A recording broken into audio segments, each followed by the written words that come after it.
Shalom, selamat pagi. Sate pagi hari ini bertemakan permainan papan Scrabble. Firman Tuhan terambil dari Efesus pasal 4 ayat 29. Janganlah ada perkataan kotor keluar dari mulutmu, tetapi pakailah perkataan yang baik untuk membangun, di mana perlu, supaya mereka yang mendengarnya beroleh kasih karunia. Scrabble merupakan salah satu permainan papan yang mungkin tidak begitu dikenal oleh masyarakat di Indonesia. Tujuan permainan ini yakni mengumpulkan poin sebanyak-banyaknya berdasarkan nilai kata yang dibentuk dari keping huruf di atas papan permainan berkotak-kotak yang berukuran 15 dikali 15. Sebenarnya Scrabble diciptakan dengan nama awal Christ Crossword oleh seorang arsitek bernama Alfred Moser Butts pada tahun 1938. Pada tahun 1948, pengacara James Brunot membeli hak memproduksi Christ Crossword ini dengan memberi royalti kepada Butts untuk setiap unit yang terjual. James mengubah nama permainan ini menjadi Scrabble.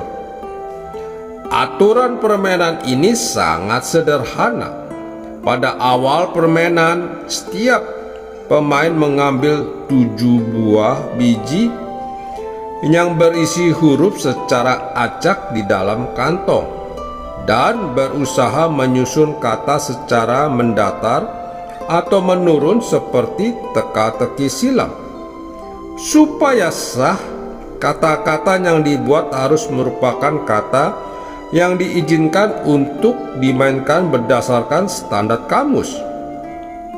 Setiap huruf memiliki nilai antara 1 sampai 10. Pada edisi Scrabble bahasa Inggris, huruf-hurufnya bisa muncul dalam kosakata bahasa Inggris seperti E atau O hanya bernilai 1 poin.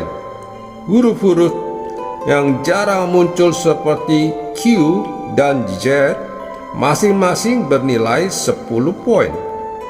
Selain itu, terdapat 2 keping kosong yang bernilai poin 0, tetapi bisa dipakai untuk melambangkan semua huruf mulai dari A sampai Z. Papan permainan ditandai dengan berbagai kotak bonus yang dapat melipat gandakan jumlah poin. Pemain yang berhasil menyusun paling banyak kata dan memperoleh poin terbanyak adalah pemenangnya. Meski kelihatan mudah, namun menyusun sebuah kata dengan huruf terbatas dan ternyata cukup sulit dilakukan. Tidak jarang pemain Scrabble salah membuat kata. Dalam kehidupan ini terkadang kita juga mengucapkan banyak perkataan yang salah kepada orang-orang di sekitar kita. Perkataan salah yang kita ucapkan bukanlah menjadi madu, melainkan menjadi racun bagi orang lain. Kita kurang peka dan berhati-hati menggunakan mulut kita, sehingga kita seringkali menyinggung perasaan orang lain dan menaburkan kebencian di hati mereka.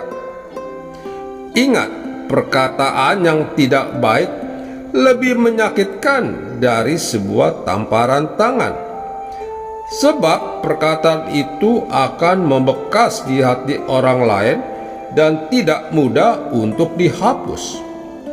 Firman Tuhan jelas memperingatkan kita supaya tidak mengeluarkan perkataan yang kotor, melainkan perkataan yang dapat membangun dan memotivasi orang lain. Kepada pasangan kita, jangan berkata kasar dan menyakitkan. Demikian juga dengan anak-anak kita, orang tua kita, adik atau kakak kita, bahkan kepada teman di gereja, di tempat kerja, dan di masyarakat. Buatlah hati orang lain sejuk ketika mendengar perkataan kita. Dengan demikian, niscaya kita akan diterima oleh orang lain dari golongan apapun dan kalangan manapun. Dan ini bisa menjadi kesaksian bagi sesama kita. Amin. Mari kita berdoa. Bapa Surgawi, beriku kemampuan untuk menjaga mulutku, sehingga aku tidak mengucapkan kata-kata yang menyakitkan hati sesamaku. Di dalam nama Tuhan Yesus, aku berdoa. Amin.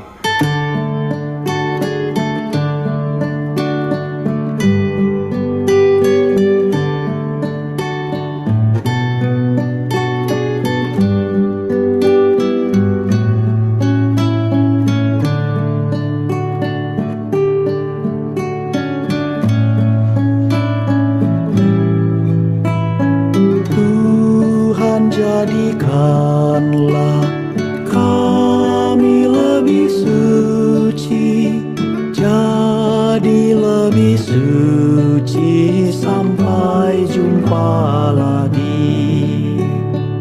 Tuhan, jadikanlah kami lebih setia, jadi lebih setia sampai jumpa lagi. Tuhan, jadikanlah kami rendah hati, lebih rendah hati sampai jumpa lagi. Tuhan, jadikanlah kami lebih kasih, lebih mengasihi sampai jumpa lagi. Seperti Tuhan Yesus, sampai jumpa lagi.